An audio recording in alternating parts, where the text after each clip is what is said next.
பரிசுத்த வேதாகமம் பழைய ஏற்பாடு சகரியா 4ஆம் அதிகாரம். என்னோடே பேசின தூதன் திரும்பி வந்து நித்திரை பண்ணுகிற ஒருவனை எழுப்புவது போல் என்னை எழுப்பி, நீ காண்கிறது என்னவென்று கேட்டார். அதற்கு நான், இதோ முழுவதும் பொன்னினால் செய்யப்பட்ட குத்து விளக்கை காண்கிறேன். அதன் உச்சியில் அதன் கிண்ணமும், அதன் மேல் அதன் 7 அகல்களும், அதன் உச்சியில் இருக்கிற அகல்களுக்குள்ளே போகிற 7 குழாய்களும் இருக்கிறது. அதன் அருகில் கிண்ணத்திற்கு வலது புறமாக ஒன்றும் அதற்கு இடது புறமாக ஒன்றும் ஆக 2 ஒலிவ மரங்கள் இருக்கிறது என்றேன். நான் என்னோடே பேசின தூதனை நோக்கி, ஆண்டவனே, இவைகள் என்னவென்று கேட்டேன்.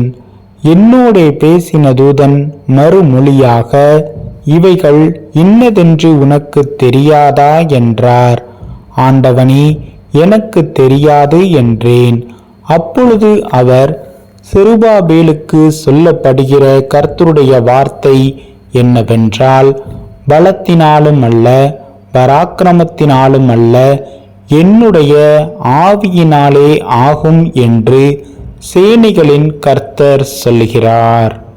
பெரிய பர்வதமே, நீ எம்மாத்திரம், செருபாபேலுக்கு முன்பாக நீ சமபூமியாவாய்.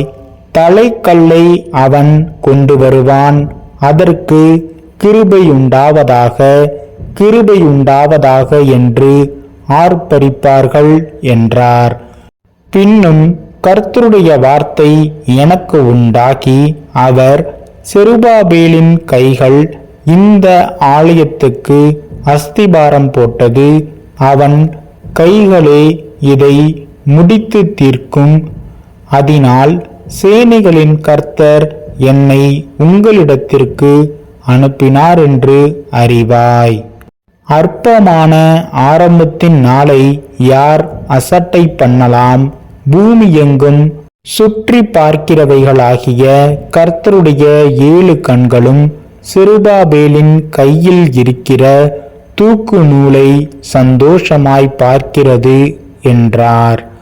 பின்பு நான் அவரை நோக்கி, குத்து விளக்குக்கு வலது புறமாகவும் அதற்கு இடது புறமாகவும் இருக்கிற இந்த 2 ஒலிவ மரங்கள் என்னவென்று கேட்டேன்.